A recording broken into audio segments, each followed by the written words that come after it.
Yes, it gets better. It's the morning after a weekend of showers. Boy, aren't we grateful for that? And of course, we should be grateful for the flood too, but prepare for it just as you should prepare for the challenges of a new week. Good morning and welcome to the Morning Brief on Channels Television. I am Bwala and I never do this alone. Of course, my guys are here with me. Hello, Jeffrey. Hello, Kayode. Yeah, thank you and welcome too.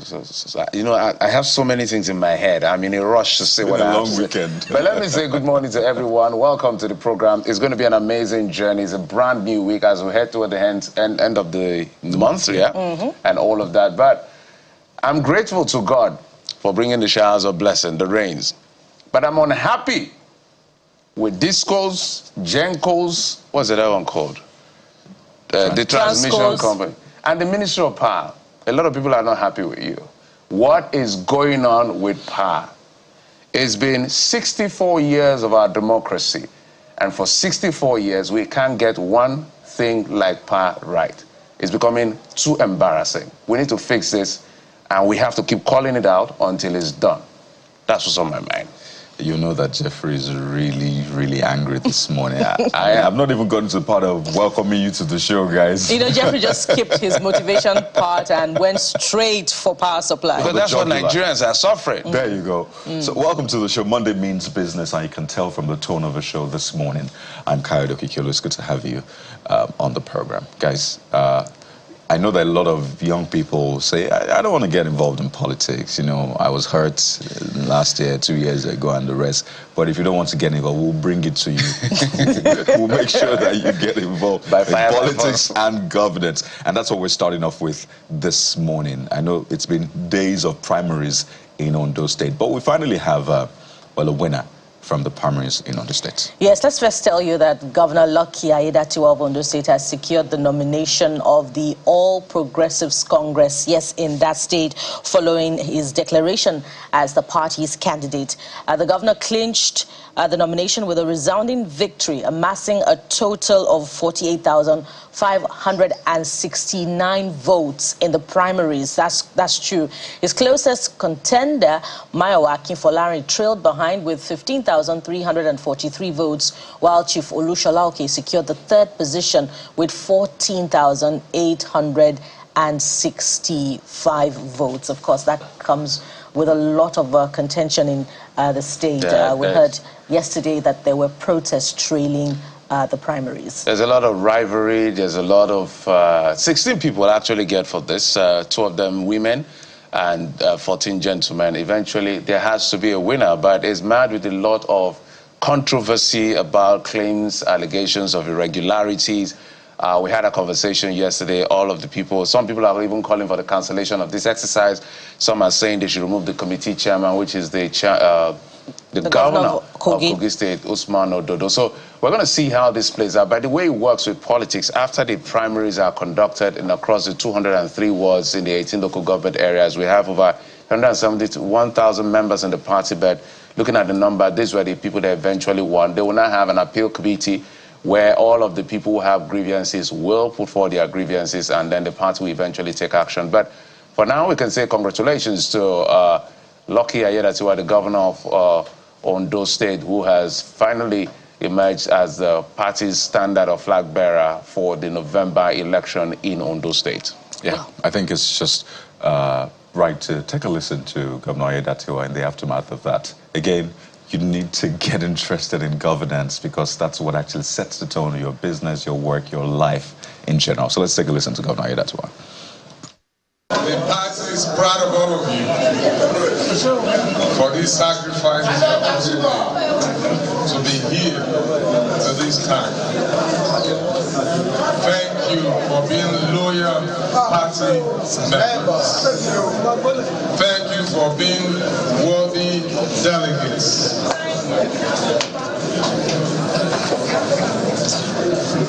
More particularly for the affirmation that all of you unanimously did. The delegates from the 203 wards that have found that which was announced earlier by the chairman, the governorship election. Sometimes, after a context like this, comes with discordant tunes. But this is not a time to hold grudge against one another, but for all of us to come together to work for the success of our great party. Well, that's the governor there, Lucky Aiyedatiwa, who has emerged winner of the APC governorship primary, and that seems to have come with a tone of finality if you consider how politics works. The protest will come in, but let's see just how it plays out, how the party will handle this internal wranglings trailing the governorship primary. But as Kayode has said, that's the exact reason you should get involved in politics, so that you can at least have your say and maybe eventually somewhere along the line have your way. Well, you don't necessarily have to join a political party. It's okay, you can join, because again, a lot of things happen right there. But if you're not a member of a political party today, you can engage government or governance at the various levels. And that's the essence of this show. Let's ensure that we do this together. You know, politicians, they come together, they close their ranks. So the people need to also close their ranks and work together. So that's what's happening in Ondo State. I wonder what's happening in your own state. I want to reiterate that point. Get involved if you can. For those of you who can get involved in politics, get involved. Because at the end of the day, it's just a few people that will sit down and decide for the entire masses. That's how democracy works. Okay, this is a direct primary, so the entire party structure in terms of membership across local government and wards. But there's also the indirect part where just a few delegates will decide who becomes the party's flag bearer. And whether you like it or not, you will eventually vote for one of those people that have been selected by each of these political parties. So if you can get involved as young people, get involved so that you can enshrine or embed some level of internal democracy. Let your voices be heard. Else is whatever they bring for you, you will have to vote eventually. It's democracy, it has to run by the rules. And these guys have mastered these rules, and you need to play the game like they play. Politics is a game of numbers. There are no two ways about it. So get involved if you can to make sure that you help us get a better society and get a better representation in terms of quality candidacy across board in any political party. Indeed. So what do we have for you today? Tell us, Bwala. Yes, we're starting by continuing with our trail of the unfolding drama between the Anti-Graft Agency, the Economic and Financial Crimes Commission, and the former Kogi State Governor Yahaya Bello. Over the weekend, we heard that the Attorney General of the Federation took a swipe on his successor, Usman Ododo, for helping the former governor evade arrest, an account that the Kogi State government has described as baseless and a product of organized disinformation campaign. But join us today as we take a closer look at the legal and political implications of this seemingly familiar drama and, of course, other related issues in the polity. Well, that's not all. We have something really special for you. I don't think we've ever done it on the show, called a vision board. It often consists of visual representation of images of what you want to do, have, or be in life. They are often personal and can be stationed at home or in a personal office space. How germane is the vision board to additional 500,000 naira that you need to hit your savings target? Yes, that's a vision board. I want to hit 500,000. But that's small, right? For some people, maybe 5 billion. Or are you like those who say, "Oh, leave vision board, Jare, you know, go pay a transport to Mandela as well." Yeah, man, they go hustle. Well, stick around. This segment is sure going to answer your question and your query. We're going to mix up everything. Whether you're in the lower cadre or the higher level, you'll find out how a vision board works and how to pursue it to achieve your dream. Absolutely. And, I mean, what's a day without some little laughter, or maybe a lot of laughter, depending on how much dose you wanted this morning. Digital content creation plus comedy equals social media fame and financial success. Talk about formula for life, right? But is it as easy as it seems? Well, let's find out as we engage one of your favorite comic characters. Yes, you're seeing him on your screen. He's also an Instagram sensation. Well, Facebook's, you know what? All of the social media platform sensation. Brain Jotter joins us on the show, and we also take a look at the business side of things, because content creation is one thing, but converting all of that to good money and good traction is another thing entirely. So, hey, it's a bumper package, guys. Oh, thanks, Kadi, for that, because that suggests to me that there's also another formula that you need to add to that equation. Tell us about it. To translate into, some cash. So Unique Kings will be telling us about that on the program today. But what's all of this without your contribution to the program? So start typing already on X, Facebook, Instagram. You can also send your videos, your questions, and your comments to our WhatsApp number. It promises to be big on the program today. So stick around. We'll be right back for the top stories.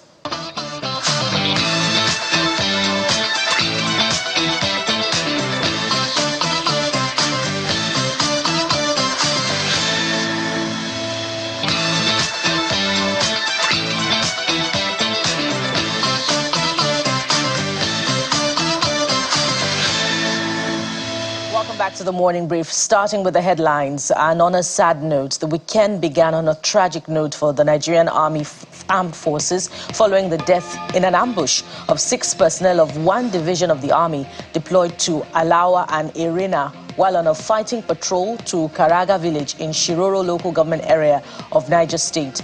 The Director, Army Public Relations, Major General Onyema Nwachukwu, said the personnel comprised 2 officers and 4 soldiers who were killed in terrorist ambush on Friday, 19th of April, 2024.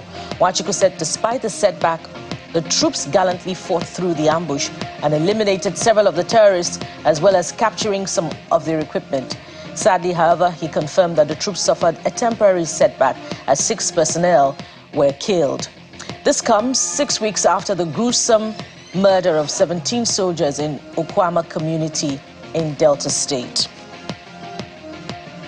Staying with security matters, at least 3 persons have been reportedly killed while several others injured as bandits invaded a market in Safe town, headquarters of Safe local government area of Zamfara State. Eyewitness accounts revealed that the bandits stormed the market around 11 a.m. and opened fire on the marketers. Spokesperson of the Nigeria Police in Zamfara State, ASP Yazid Abubakar, who confirmed this to Channels Television, said the actual number of casualties in the attack is yet to be ascertained. And in Abia State, the State Police Command has arrested and placed under house arrest a corporal who shot and killed an Aba businessman. The State Police Public Relations Officer, Maureen Chinaka, in a statement says the police officer will soon face appropriate disciplinary measures. She expressed sympathy with the victim's family, assuring also that they will be included in any future inquiry into the situation. On Wednesday, while driving home along Aba Owerri Road, the victim, Mr. Emmanuel Okocha of Abriba in Ohafia local government area, was reportedly approached by policemen at a checkpoint who asked him for money, which he allegedly declined to offer. Away from security matters now, quality leadership is one of the primary ingredients in nation building. That's the view of the founder of Stanbic IBTC, Mr. Atedo Peterside. He raises concerns that more of what we've seen now is selfishness by leaders across strata. Mr. Peterside revealed this in an exclusive interview with Channels Television. All my efforts are concentrated largely in whatever I can do in several ways, some behind the scenes, to help to improve my country. I think in Nigeria that's a leadership challenge. I'm talking generally now, I'm not talking about one person. It's across the states, across local governments. So every day I do everything I can, and I've got other people, working with other people, to try and influence things in the direction of the type of improved leadership that Nigeria needs. Because that's the key. I know people talk about, okay, but you can only get good leaders if you have good followers. You may be right, but I beg to disagree. In Nigeria, there are many very good followers. The problem is leadership is not good enough. Let's call a spade a spade. And I'm talking about leadership that leads by example. It's too easy to make pronouncements that you don't live by yourself. I've said it repeatedly, and I'll say it one more time. Nigerians don't believe in do as I say, they believe in do as I do. If you are doing something yourself, they'll take you seriously and they'll buy into it. But if you're exempting yourself, exempting your family, living a sort of, a profligate existence, they won't take you seriously. And that's not a presidential statement. It applies in local government. It applies in state governments. There are state governors that nobody takes seriously, even in their own states. There are state governors that almost everybody takes seriously. And speaking of leadership, all routes lead to the Federal Capital Territory today as President Bwala is set to open the African Counterterrorism Summit. This was disclosed in a statement signed by his special advisor on media and publicity, Ajuri Ngelale, and shared on his Facebook page on Sunday. Nigeria, with the support of the United Nations Office of Counterterrorism, is organizing a high-level African Counterterrorism Summit under the theme, Strengthening Regional Cooperation and Institution Building to Address the Evolving Threat of Terrorism. According to the statement, heads of state and high-level government officials across Africa, representatives of international organizations and multilateral institutions, members of the diplomatic corps, and members of civil society groups are expected to attend the summit. The objective is to enhance multilateral counterterrorism cooperation and reshape the international community's collective response to terrorism in Africa. And now to Ondo State. We told you earlier that the governor has emerged the candidate of the All Progressives Congress in the governorship primary. Now we have this from yesterday. The APC governorship primary in Ondo State, which began May, has now been concluded by the announcement of the governor's emergence as a candidate of the All Progressives Congress. However, some members of the party in Akure are protesting what they describe as irregularities and biased conduct of the primary, which took place across the state on Saturday. The ward primaries meant to produce the governorship candidate of the party has been marred with non-availability of election materials, and some of the aspirants are calling for the cancellation of the exercise. It was a broad daylight robbery, a monumental disaster. APC sent some delegates here to conduct a primary election. Apparently that was never done. They remained in Akure here at a hotel and started writing results. They wrote the result of 203 wards all across Ondo State, writing the mandate, taking the mandate of the people into their own hands. At the end of the day, we started seeing different results flying around, stating one particular candidate won the election. And that never happened. In the whole of 203 wards in Ondo State, there was no election at all. There was a guideline of what to do during the election: membership register, electoral officers, member being accredited, none of them. At all, electoral officer, no membership card, no membership register. In all the 203 wards in Ondo State. No accreditation. No whatsoever. Not at all. At all. Not as the manipulated result. No accreditation, no election anywhere. The electoral material will be distributed early in the morning. Our people were already there by 6 in the morning. Yes. And they were there till around 10. Nothing was distributed. When the governor of Kogi State, Ododo, came out to talk to them, he said the electoral material has been distributed. When? How? To who? To who? How? You said it at night, in the morning. You said it has been distributed. To who? When? Who signed for it? It's very unbelievable. Away from politics now, one of the key takeaways for the Nigerian government delegation at the end of the World Bank IMF spring meetings is how to diversify the nation's economy, improve revenue generation, and cut costs of governance. The Minister of Finance, Mr. Wale Edun, and the Central Bank Governor, Mr. Yemi Kadoso, who spoke with journalists at the end of the spring meetings, explained that Nigeria has secured a $2.25 billion facility from the World Bank at a 1% interest rate over a 40-year period. We have qualified for the processing just this week to the board of directors of the World Bank of a total package of $2.25 billion of what you can call, I mean, if there's no such thing as a free lunch, but it's the closest you can get to free money. It's virtually a grant. It's for about 40 years, 10 years moratorium at about 1% interest. So that also is part of the flow that you can count. We had very productive discussions with leading international money transfer operators, IMTOs, where we collectively committed to doubling remittance flows through formal channels into Nigeria in the immediate short to medium term.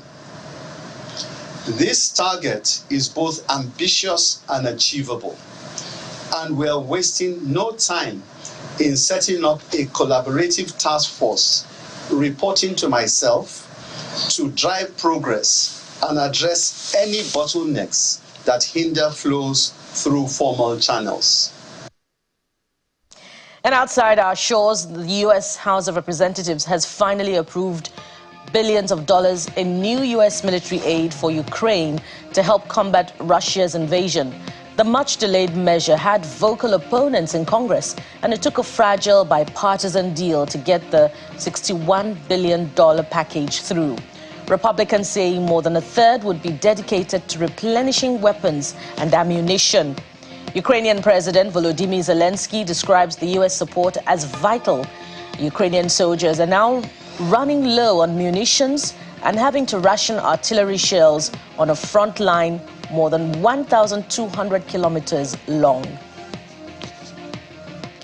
And in sports, Josip Stanisic scored in the 7th minute of stoppage time as Bayern Leverkusen extended their unbeaten run to 45 games in all competitions with a 1-0 draw at Borussia Dortmund on Sunday. Crowned Bundesliga champions for the first time last week, Leverkusen looks set to lose their unbeaten run when Dortmund's Niklas Füllkrug scored with 9 minutes remaining, as they have done so often this season. However, Leverkusen scored late, Stanisic's goal coming from a corner deep into added time. And that's it on the top stories. So what are some of your thoughts to the big stories, especially from the weekend from Ondo State and from the IMF World Bank spring meetings, which have been concluded? I have joining me now Kayode to review some of your thoughts to the big stories. Hi, Kayode. Absolutely. Thank you, Bwala. Quite a number of stories really reeled out, and they will be forming talking points. But naturally, we'll start from reactions to the outcome of the APC primaries in Ondo State. A lot of people have given their 2 cents. In this case, their 2 kobos, as it seems. And it's quite interesting to see that a lot of young people are quite interested in this. So let's take a look at the first one from Ajibola Akin X, on X, of course. And, well, this is, and I think this should maybe prick the conscience of some people, perhaps, or maybe not. Some will say this is the usual practice. It says, our usual character, never accepting the outcome of election by following due process to seek redress. Ends by saying, is this or It's hard to tell. Sounds like the latter. Like a deep thought, right? So this is a very interesting debate, really, because some say that's what politics is all about. I mean, you can disagree, do not be disagreeable, but yes, by all means, if you don't like something, say it out there. It's a democracy, right?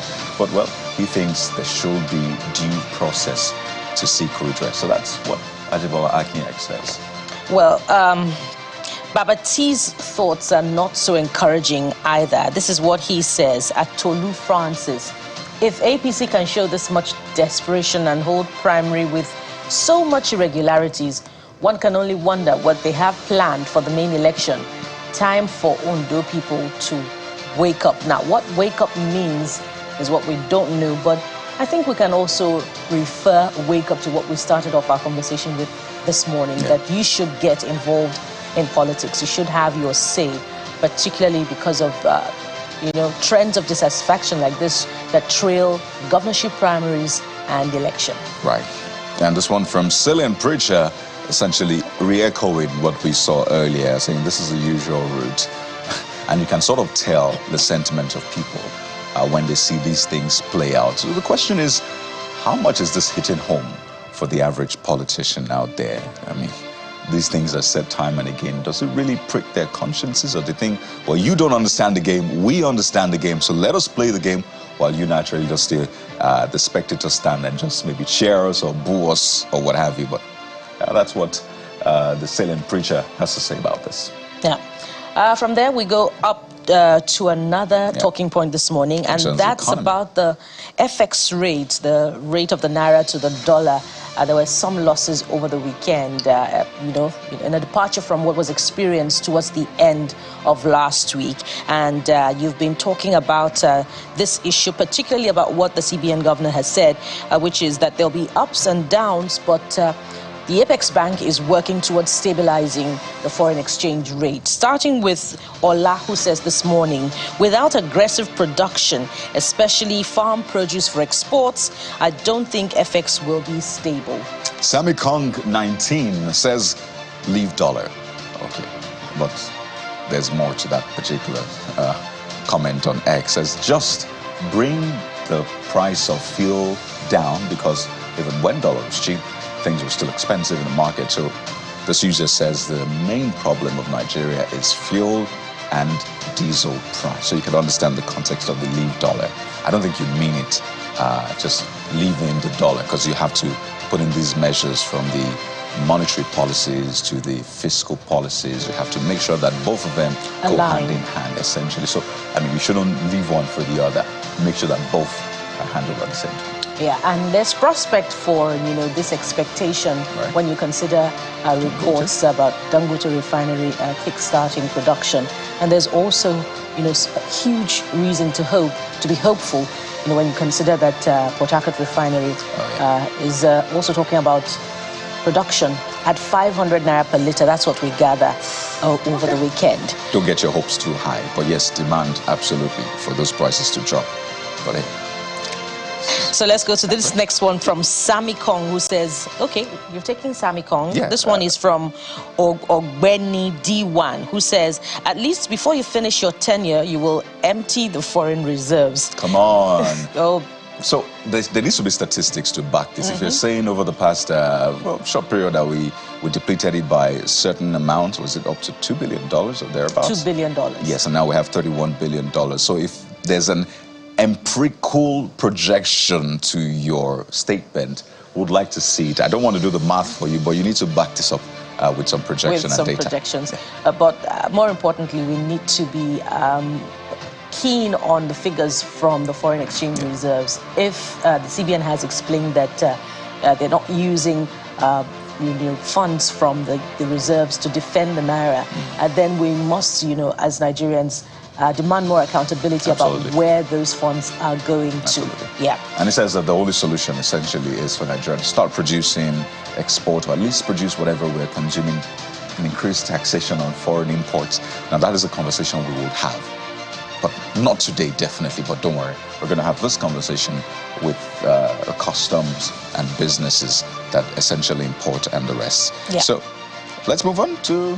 We're still with the dollar subject matter, and this time it's about the EFCC's continued crackdown on cryptocurrency platforms and others. And the first one is from Zoe Adiola, who says, the simple way out is to allow people use their ATM cards to transact. Once they can buy directly with their ATM cards, there will be no need for P2P, and they will definitely be buying at official rate. If people can, buy from their banks, then it will reduce the dependence on the parallel market, which many also ascribe to one of the reasons that we have these challenges of multiple exchange rates. And I think it's a no-brainer. People have complained that with their savings account or current account, they can't use their cards to transact online, except you have a DOM account or you have any other account that is not Nigerian, and they say, well, this is not fair. Let us open the doors. Let us be able to do these things. There's a lot more conversation around the Naira. It's been said that the Naira is one of the best performing currencies globally. That's coming from the CBN. Naturally, there's been reactions to that as well. So there's quite a number of things being said. And just to let you know that we're following the reports of a certain supermarket in the nation's capital, Abuja, said to belong to a Chinese national that is not allowing customers from Nigeria or Nigerian customers in. That report has trended on social media, so we're following up to see what exactly the case is. A lot of people have gone there saying, indeed, that is the case. But the questions have been, is this a part of the consulate? Is this an extension of Chinese consulate embassy, right? So there's a lot around that, but not to worry. We're digging down into that. And you'll understand there's been a lot of angst about that because it came out some time ago, but this time it was in Lagos, a certain restaurant. You know, that also caused a lot of anger, and we need to ensure that things are done the right way. So don't worry. We're getting to the root of that one. Yeah. So as we wind down now, let's go to another talking point. This time, it's about immigration makes state of origin certificate compulsory for passport renewal application. We'll take just a few and then we'll wrap up. Right? So this first one is from engineer Shaibu, who says, I understand for initial issue, but renewal, what's the purpose of NIN or having other ID cards? Again, we're back to that conversation. So let us know what you think. Those are the major talking points this morning. Hashtag CTV Morning Brief. You can also do it on WhatsApp. So that's so much we can take from the trends. For now, that is, during the course of the show, we'll obviously be bringing in your messages and comments as we move along. Bwala. And so we're starting off this morning. We're looking at the state of the nation, particularly with the anti-graft agency's quagmire over its attempts at arresting and prosecuting the former EFCC governor over allegations of 82 billion naira fraud. Mr. Daniel Bwala is our guest, and he's right here. Stay with us. Stay with us.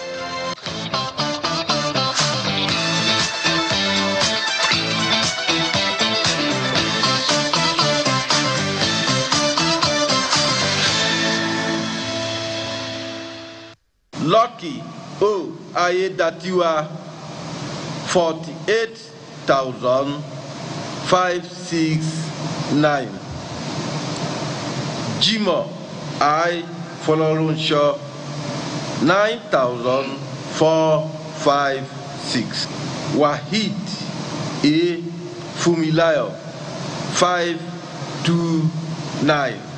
By the power conferred on the committee and in line with the APC guidelines for the nomination of candidates of the party in the general election, I, Ahmed Usman Ododo, the Executive Governor of Kogi State and the Chairman of the Committee and the Returning Officer of the Ondo State APC Governorship Primary Election held on the 20th day of April 2024, hereby declare that Lucky Orimisan, that you are having satisfied the requirement of the law and scored the highest number of lawful votes cast in the direct primary election conducted on the 20th day of April 2024 in Ondo State, is hereby returned elected, and he is declared the winner of the Ondo State APC governorship primary election in this day, 20th day of April 2024. And in accordance with Section 84, subsection 4C of the Electoral Act 2022, the nomination of the candidates with the highest numbers of votes shall be ratified by a special Congress by members of the party in the state as the governorship candidate of APC in the November 2024 governorship election in Ondo State.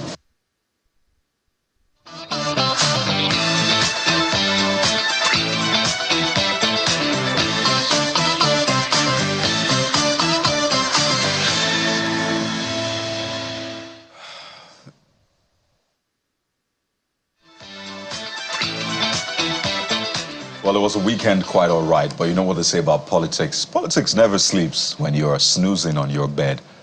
Believe me, politicians are either in a meeting, doing some closing ranks, what have you. So it's important to bring to you all of those happenings and sort of dig deeper, plus the happenings in the nation. This morning we're joined by Mr. Daniel Bwala. He's a lawyer and public affairs analyst, joins us virtually on the Morning Brief. Good morning, Mr. Bwala. First time on the Morning Brief.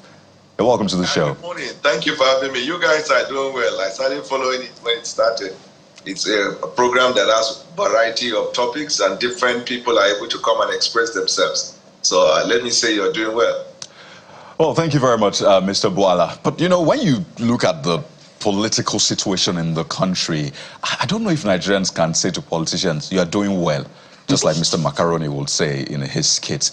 First, we saw what happened in Ondo State, you know, the primaries. I need you to tell us if you're now fully a member of the APC.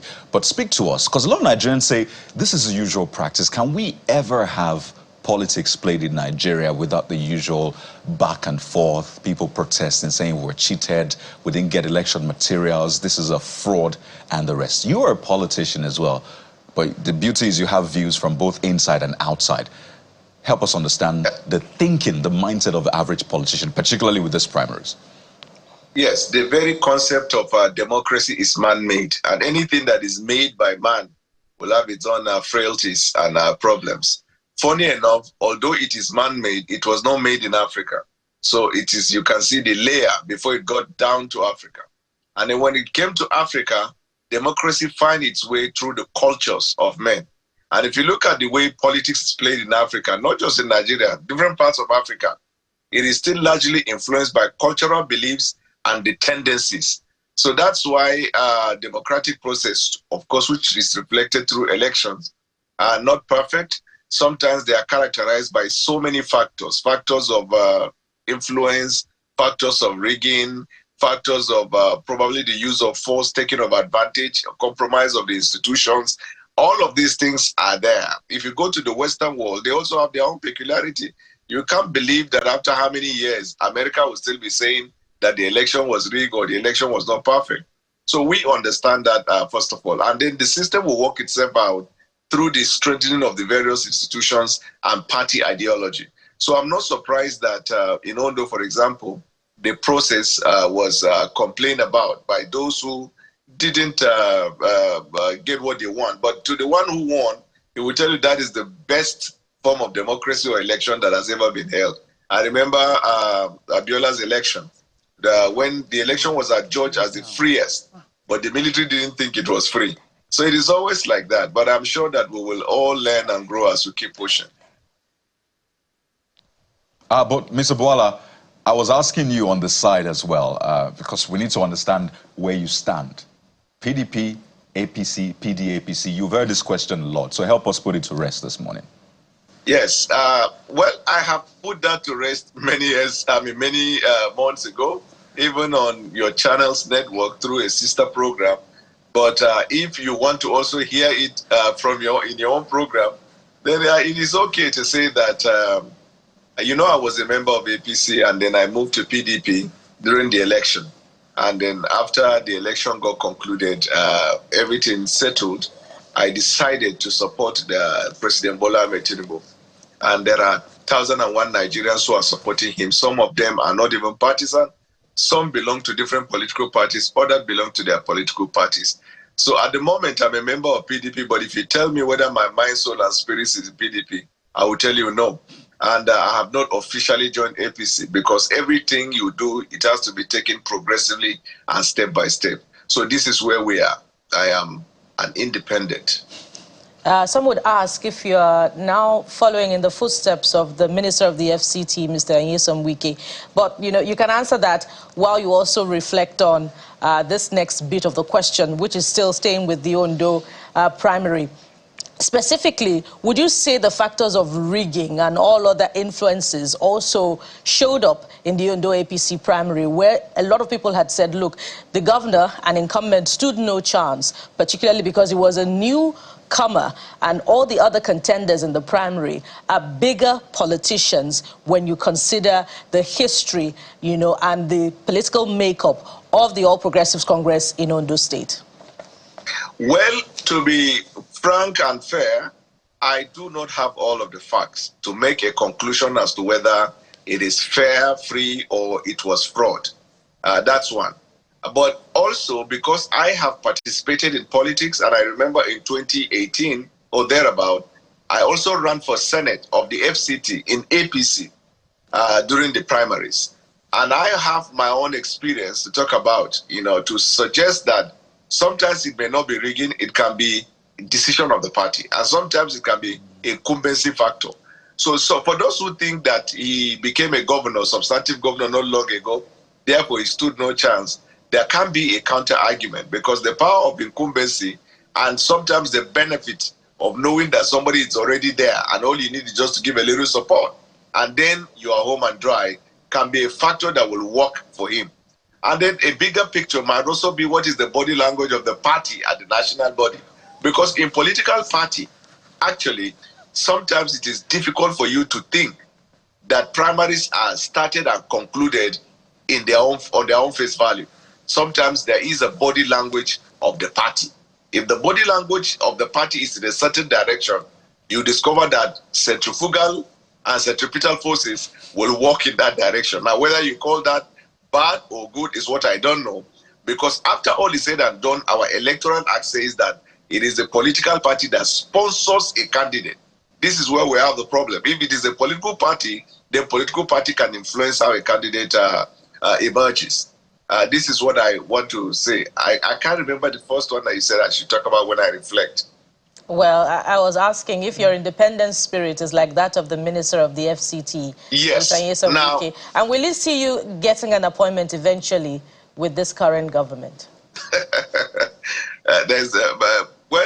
Governor Wiki and I may have shared or are sharing different ideological motivation. In the case of Wiki, he is not just a member of PDP, an active member of PDP, but a stockholder. In fact, a lot of people, if you ask them, they will tell you he runs the party, even at the moment. And then, of course, he's appointed by the government of President Bwala, and he's doing well. I guaranteed an interview a few days ago. I was asked to assess the ministers. I said he's one of the ministers that are doing very, very well. So, but in my own case, I am not a national working committee member. I'm not a leader of the party. I have never held a public office that was sponsored by that party. And although when PDP started, we were all, apologists of PDP, but I have not, if you look at my the lifespan of my political activities, I had only spent about a year or less in PDP, but I've spent more than 8 years in APC. So we have a different we have a distinctive characteristics and then probably distinctive motivation. You also asked a question about appointment. I don't know why in Nigeria, a lot of people think that you can only support a person if you are going to be appointed. That is a bigger picture. Someone like me, I do not think that being appointed is the only reason for my motivation to supporting the president or that the thing that will give me the joy. For the past 8 years of President Buhari's government, I played one of the leading roles in that government as far as the management of the perception of that government. I have never been appointed. It has never limited my motivation or stopped me from doing it because I believe that what you bring to the table is not just limited to appointment. There are lots of people who are appointed, they are not relevant. So appointment is not really the issue or the motivation behind what we do. If you have a second address, then you can have stability in your life. But if your only address is politics, then you can do anything and everything for what you can get. In my own case, I have second, third, and fourth address. Mr. Bwala, it's great to hear this perspective. So we use the advantage we have, which is the fact that you are a politician and a member of the bar. So let's move on from the issue of Ondo politics and your personal issues in terms of politics to the issue of EFCC versus Yahaya Bello, the former governor of Kogi State. So help us make sense of what is playing out in terms of the politics and the legalese, because I'm careful is a subject under adjudication. There's a hearing today, there's another hearing tomorrow. So there's a fine line we can play around. But that's why I said, as a politician and as a lawyer, expansively and generically help us make sense of what is happening? We know the facts. We've been following the story. Well, the politics of it is quite complicated. In fact, the more you see, the less you understand, because he's a member of the governing party. So if you say it is politics, how come it is the member of the governing party that is being investigated or attempt is made to prosecute him? Secondly, the alleged offense did not start after President Bwala Tinubu became president. It was during Buhari. In fact, at that time, they were even making effort to arrest individuals in that government. So you have to extricate that from politics. But the legal aspects and the institutional effort point of view, a lot is to be unpacked. There are faults of the Economic and Financial Crimes Commission, quite frankly. And then there are things that you can say are the fault of Yahaya Bello. For example, the fault of Yahaya Bello, in my view, is that any attempt to evade arrest or face the law is in itself an offense. Even if you have an order of court that says you should not be arrested, prosecuted, or investigated, this kind of orders usually are strange. But even if you have it, once the law enforcement are at the door of your house saying they have a warrant to arrest you or that you are invited, you are expected by law to go. The remedy you have is that if they are in contempt of court, your lawyers can file Form 49, which is the contempt proceedings. And if that contempt proceeding go through, that EFCC is in violation of the order that you receive, then the court can commit the chairman of EFCC to prison. And this is something that is visible, doable. I remember when Abdurrashid Bawa was in power, there was a time court gave a contempt order for him to be remanded in prison. But I think they appeal against it. That is the way law and order works. But evading it will create a lot of problems. Now, this is the fault of EFCC. The fault of EFCC is that if there is a substantive order that somebody should not be arrested, prosecuted, or investigated, even if you think the order was obtained by fraud, you are supposed to obey that order or challenge the order. In this case, it is said that EFCC challenged it and that the date for the hearing of the matter hasn't come when they went to arrest him. That is wrong and we must say it. Secondly, when you went to his house, there are certain things to be pointed out as the problem of EFCC. One, there is the issue of interagency lack of cooperation, because the intricacies of intelligence and arrest is that when you identify a suspect and you track and trace a suspect to a location, you have to do your work before going to know whether when you go to perform the operation, you are likely going to be faced with resistance. If the suspect is a VIP, there is a presumption that you will have either police or SSS guarding him. So that means that as EFCC operatives, you are supposed to contact the heads of these two security platforms that you are going to carry out an operation based on the order of court. Please ask your main there not to resist our attempt to arrest or withdraw the men. And I doubt if EFCC did that, because if they had done that, the law enforcement that were protecting him will not have attempted to resist them. Secondly, when they came to the scene and immediately were resisted by that, there ought to have been a communication between the chairman and the other sister agency. For 3 hours, they were dramatizing this thing until a governor left Kogi and drove to Abuja. Now, under operation, there are operational rules in intelligence. There is what is called 25% rule, 25 minutes rule. 25 minutes rule is when you go to conduct operation, if in 25 minutes you are not able to do that, the operation itself is a failure. You are supposed to retreat. These people stayed for 3 hours. They know the media were there. So there was either an effort to dramatize it in order to impress anybody at large, or that it is a lack of skills that is required. When you appear at the venue, as there are commercial drones that people use, you are supposed to run the drones if you do have. If you don't, you are supposed to have it. The drone will go right to his house. You will be able to look at the circumference of his house. You will be able to tell whether the suspect is there, is not there. But you see that because of the lack of intel in that area, there is even a conversation that the governor was not there. The governor from Kogi didn't come and go.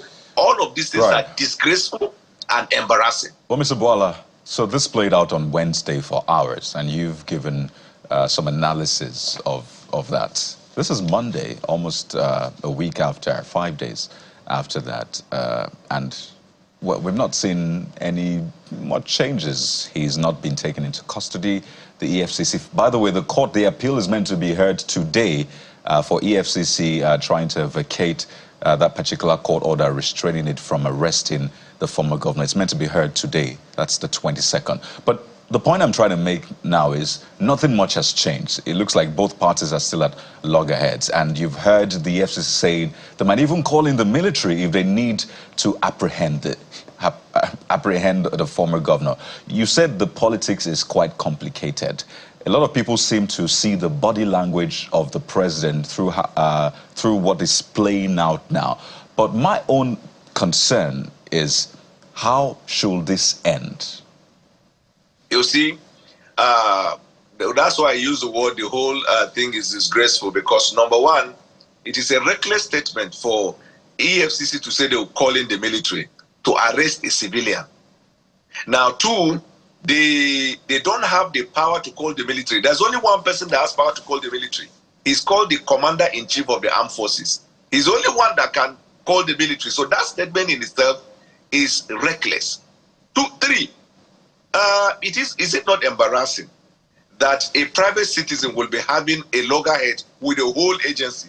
Like what I tweeted that day was, I said, except if they are acting and they are doing simulation for a movie they are intending to produce, the whole thing is unnecessary. They are supposed to have intel about where he's whereabouts. He's protected by security. Okay, after that event yesterday, we learned that the securities were withdrawn from him.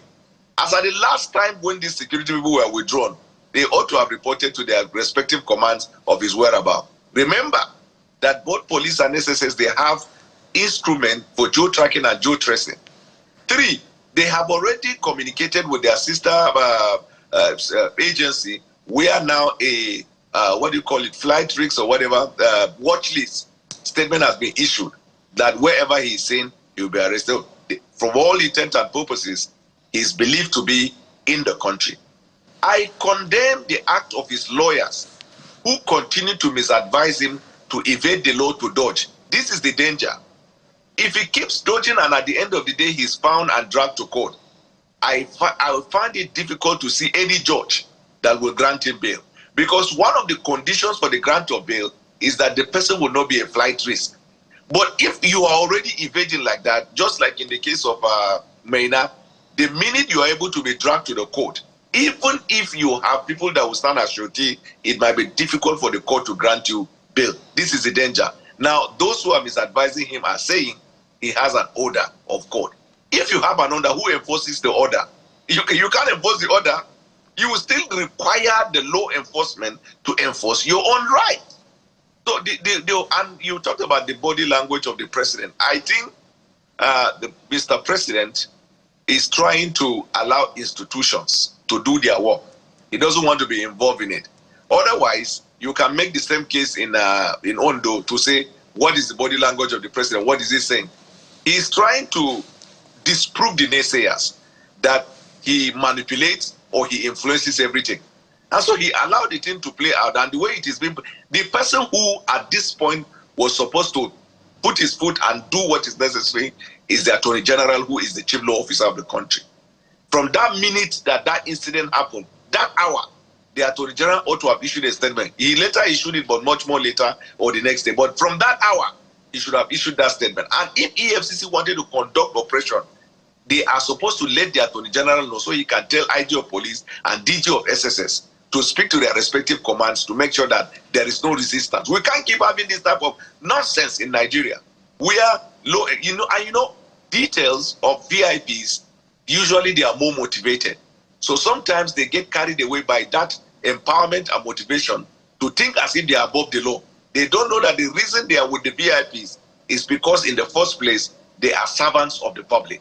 And this is the reason why this whole thing, the way it is going about. I think the chairman of EFCC needs to have an introspect on how that anti-corruption body should conduct its affairs. Otherwise, I fear that we'll come to a point where we have anti-corruption agency that will not be respected by anybody. And you know, Mr. Bwala, from there we could even also talk about the role of the current Kogi governor in helping the former governor to evade arrest, whether or not it happened, because the state government is now contending that. But more importantly, let's look at the outlook of this, you know, the perception of the work of the anti-graft agency vis-a-vis lessons from the past. Some would say this is not the first time we're seeing this. The EFCC even went as far as, you know, breaking into the home of former Imo governor in its attempt at prosecuting him. We could also talk about the former Ekiti State governor. And some would ask, where did all this lead? Some of these politicians are working as free men. And so, what's the value in the work of this, the attempt at prosecuting the former Kogi governor? Is it leading anywhere? Now, this is it. Now, there are people who will tell you that this whole thing is a drama. You know, it is drama and drama. But let me point out something, because a message, bad signal has already been sent by the conduct of the governor of Kogi. That section 308 immunity you are reading, that immunity is only conferred on the person of the governor.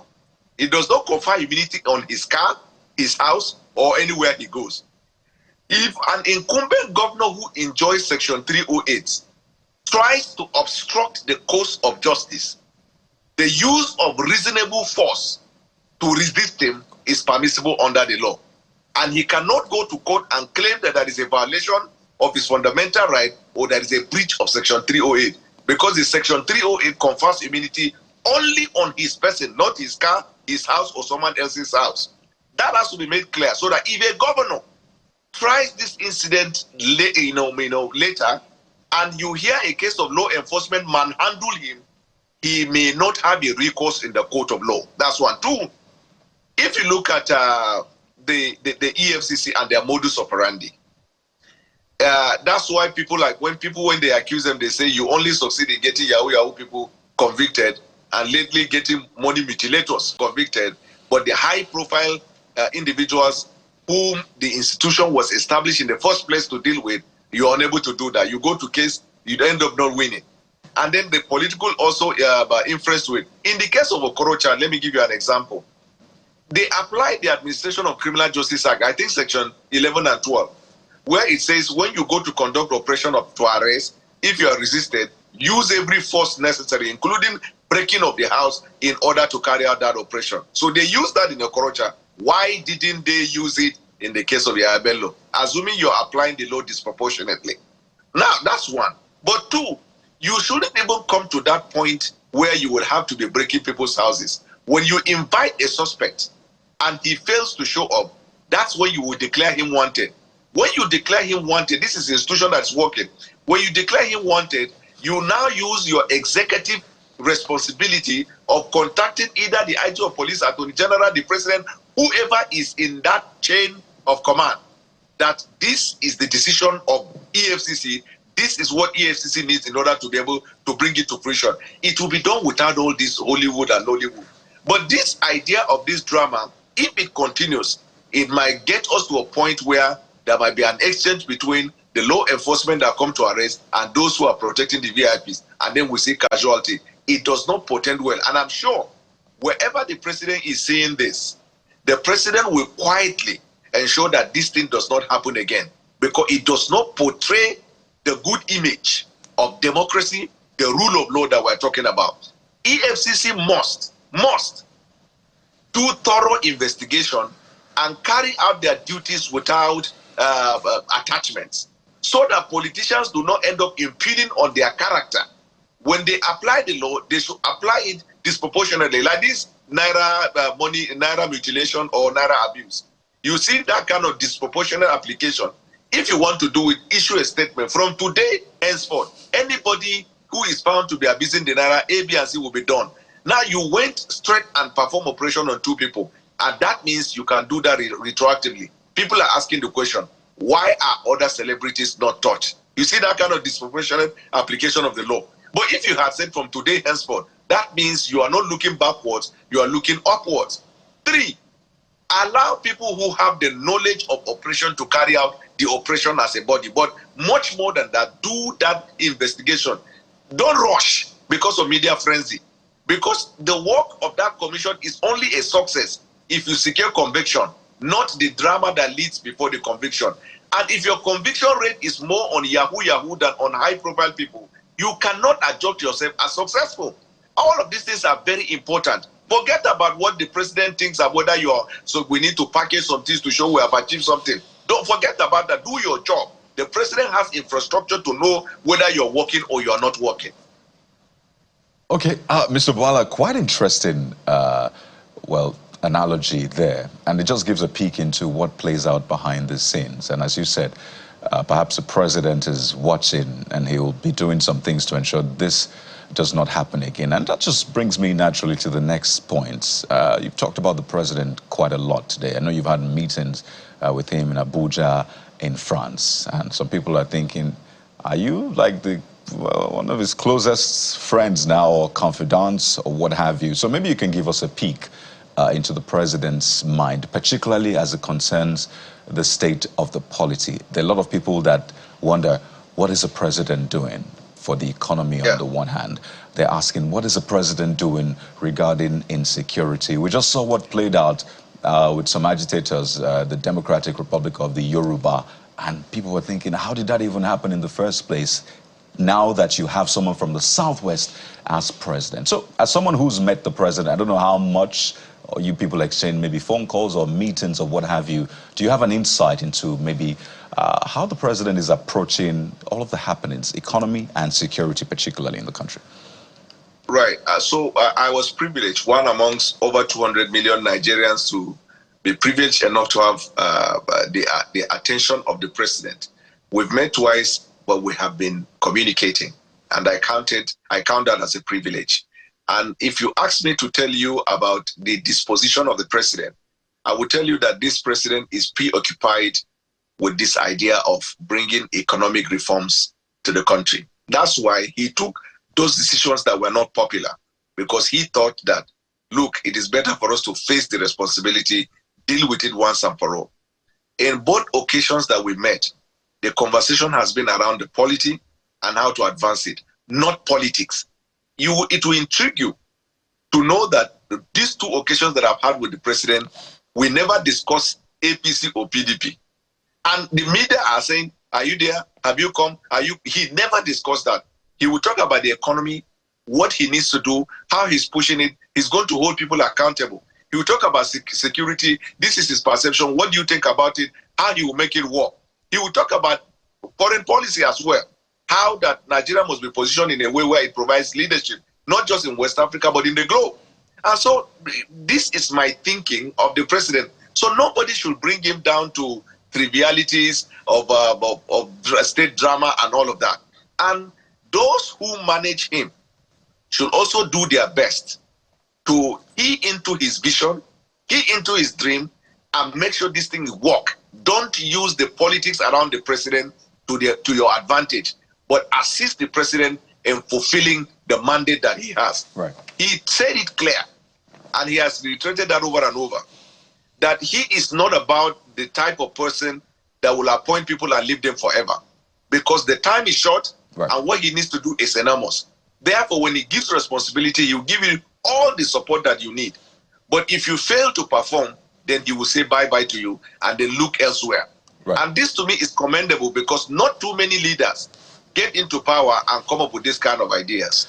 Well, Mr. Bwala, we'll wait to see who will probably be getting the boot first in terms of performance and the eventual repercussions. And thank you, by the way, for giving us a peek into your library. We see that you love to win arguments. In fact, every argument right there. We'll be speaking with Mr. Daniel Bwala, lawyer and public affairs analyst. Is a good author. Absolutely, absolutely. Thank you so much for your time on the Morning Brief, and we look forward to having you again, Mr. Bwala. Thank you. Thank you. Well, there you have it. We turn our attention now to something that concerns your well-being. It's about planning. You know what they say about failing to plan and planning to fail? Well, there's this conversation around vision boards. What are vision boards? How do you go about it, particularly for your finances? Today on the program, we're doing some hands-on. You don't want to miss this, so stay with us.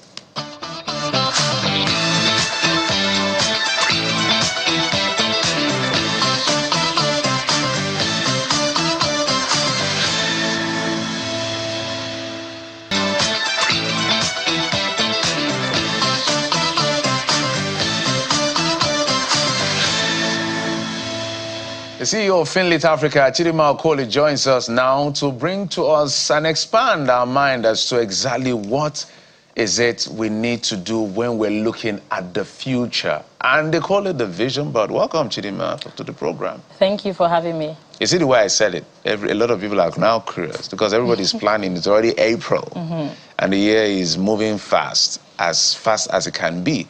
For politicians, it has to move faster. But for normal people like us, we're taking it in progression. You know, they are looking at 2027. So that's just an aside. Let's talk about how to plan for the future. Let's talk about the basics before we get to the issue of the vision board. Thank you for having me. So typically, when you think about your financial plan, you can look at it from, like an annual period, right? So this is a new year. You know how people have goals for the year. What is my financial goal for the year? It could be like, I want to earn XYZ amount of money, I want to save XYZ amount of money. And then you take that goal and then you break it down into smaller segments. So in a month of my 1 million naira, how much can I save, this month? And then you now build around your budget, which kind of says that, okay, you know what, if I earn this amount of money in a month, I would save maybe 10% of that. And then you do that for, let's say, maybe 12 months, and then eventually you get to your annual goal. So the long and short is that you have to start with having an annual goal, a big hairy goal, and then you break it into small pieces, quarterly, monthly, and even weekly goals, and always track your progress as well. That's how you ensure that you stay in line with achieving your financial goal. I like the way it sounds. So let's bring it down to vision board now. How do you capture that? We're going to go to the vision. So we're going to demonstrate this, guys. We're going to demonstrate this right here. So how do you trickle it down to that vision board? And why is it important to have a vision board? Great. So I would say it's very critical to have a vision board because you need to manifest and visualize your goals. I think it's great to say, okay, I want to be a billionaire in the future, but do you even know what it looks like? You know what people say about the mind is powerful? Do you wake up every day and see, I have my vision board just above my bed, and every day that I wake up, I'm like, oh crap, I have to achieve these goals. Let me go walk. So I think just seeing that every single day is a constant reminder, that you need to work, towards your goals. Also, just going through that path of actually trying to put it into a board. It helps you to really think about how do I want to feel like when I achieve this goal, which also further spurs you on towards achieving that goal. So I would say that's why it's very critical to go from just high level, I want to have 10 million naira, to saying this is actually how I want to have it, and this is what it would look like. And so how do you actually break that big goal into the actual vision board? So you're saying, okay, so back to, let's say I want to have 10 million naira at the end of the year, and you're thinking, okay, how can I have that? So maybe my career, maybe I have to get a high paying job that pays me maybe say 300K a month. I also want to have a side hustle that pays me maybe say 200K in profit a month. So you're saying, okay, on my board, on the career segment, okay, you put a picture of someone who looks like they're working in a high-flying job, or someone who maybe Dangote, or whoever, someone who is a successful businessman, or who. Are you looking at my vision board, Chidima? What's going on? We have similar goals, I guess. Yes, and so actually just doing that, breaking it down into granular pieces, and even putting things like, okay, maybe happiness, wealth, freedom, just things that just make you get into it and feel like, okay, you know what, this is possible, and also just keeps you very excited to wake up each morning and say, okay, I want to work towards towards this. So yeah. I know my colleagues asked question. I almost wanted to add, maybe ask where you keep the vision board, office, bedroom, or kitchen. You can answer that. Bedroom for sure. Office, I'll say maybe your office or your bedroom. I like it in my bedroom so that whenever I wake up and I don't feel like waking up, I don't feel like getting out of bed, I'm just like, oh crap, okay, yeah, let me go, because these goals will not, get themselves. So yeah. Well, it feels like something that should be in your personal space anyway, whether it's your bedroom or it's your office. If you have your own personal office, fantastic. Then you could keep your vision board there. Why? So village people will not see your vision. Exactly that. I'm just I like that. Well, for the average young person, really, who envisions what they want to become in the future, apart from having the vision board, what about the hows to getting to the destination? For instance, I want to become a big-time entrepreneur. I want to have, a ring of factories. I want my products to be, the staple, in supermarkets, and in every store that you find around. What about the strategy to achieving that? Should it also be reflected on the vision board? Or that's a different kettle of fish entirely that you should, work towards personally? Yeah, so that's a very good question. So I would say that the vision board is kind of like the ideation phase, right? You have to also move to execution, right? So it's kind of like just to keep you motivated, or like to help you know what you're working towards. To now achieve, that goal, there's a couple of things that get you to to building a grand business. You have to upskill yourself. You have to be financially literate as well, how to manage money, how to reduce your costs, grow revenue, how to ensure that you're building a company that is profitable, from the get-go, how to market, how to do sales, you still have to learn all those things, for sure. I think your vision board will not work without you actually putting the work. I should probably also add that as well. It's just a reminder of what you want to achieve, a visual reminder, but if you don't put in the work, those goals will not get, it wouldn't come to life from your board to reality, right? So you have to still execute, so saying, okay, every day, who do I need to talk to? Which mentors, do I need to have? What books do I need to read? What partners do I need to partner with? Every single thing that comes into helping you achieve your goals still has to be done, for sure. So both work hand in hand. And I think it's quite brilliant to see the work you're doing with Finlit Africa. You're the founder of Finlit Africa. It's a digital financial education company. You essentially provide easy-to-understand content for managing personal finances. I am happy to see that young people are taking money or finances, but taking it serious. Yeah. So it's not just left to the older generation, because you always imagine that they will sort you out. But no, people are now taking their destinies, in this case, their bank accounts and their wallets. They are holding it very dear. I need you to speak to this debate that has been on for a while, and I'm deviating a bit. By the way, we get into the vision boarding proper. You see us constructing a vision board for a hypothetical Nigerian this morning. So there's been that debate. Can you be rich doing 9 to 5? You're smiling already. Oh my God. No, you won't get in trouble, I promise you. Or maybe you will, but maybe. No pressure. So how can you have a sustainable financial future? Will 9 to 5 get that for you? Must you have a side hustle, or you just need to focus on entrepreneurship or having your business? What is the secret to making it? Great question. So, and I'll answer, but I'll just say, whenever people tell me that, I just tell them, please, can you go check the salary of Goldman Sachs CEO? Or when you look at the top banks or companies in the US and check how much they earn in a month, in a month or in a year, and there's a question that you can actually make a ton of wealth, through the 9 to 5. I would say there's no one size fits all. Right.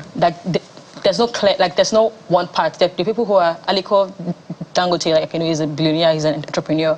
We have, again, back to the CEO of the big banks, also billionaires. So I'll say, there's no one size fits all. I think what matters is your financial education and what you're doing with that money. You can be making 10 million naira a month, and if you don't save any single thing, at the end of the month, you're still broke. If you have an income of 10 million and your expenses is also 10 million, your net, you're still at zero. You can have someone who makes an income of, let's say, even 200K a month and save 50K. End of the year, that was... person is richer than the... Yes, yes, yeah, because your asset is really what you have, after paying all your expenses. It's not just your income. It's like revenue in a business. Revenue is nice, but the actual thing is actually profits, bottom line. So if you make 10 million and you spend everything, you're still a poor man, right? Or a poor woman, right? So it's more about how much are you saving from how much, how much you're making. And then also going one step further, are you also investing that money? Because the true path to wealth is not by 9 to 5 or is entrepreneurship. It's by putting your money to work. Because as human beings, we have finite times, limited. Yes, exactly. We have to go sleep. you have to go do things. We cannot work every single day. When you put like, you know, your money in an asset, you know, that's investing, even when you're sleeping, is making, you know, making money for you. So I would say regardless of 9 to 5 entrepreneur or like even both, as long as you have good, you know, financial habits where like you're saving and you're also investing that money for the long term, because also time is our biggest asset. Like putting your money in the market for like maybe say 10 years plus, like you give your money a chance to also compound and gain compound interest, right? So regardless of both sides, whoever, are you getting an income? Are you saving some part of that income consistently, and are you investing? I think that's the part to financial independence. Right. There's a lot to unpack. So all of this talk, we're going to demonstrate it on the board. So we're going to take this quick break. When we come back, she's going to guide us through how to build a vision board to achieve our dreams. Join us again.